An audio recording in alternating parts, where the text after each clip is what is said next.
ప్రభువు మహిమ తిరిగి రావాలి.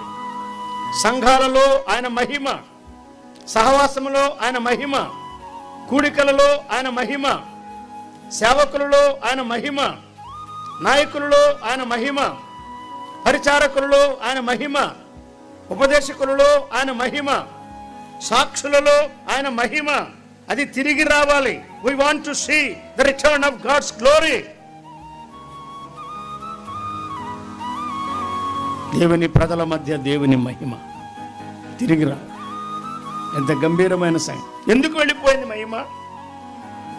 అపవిత్రతను బట్టి, హేయమైన కార్యాలను బట్టి. అది ఎప్పుడు గుర్తుంచుకుందాం.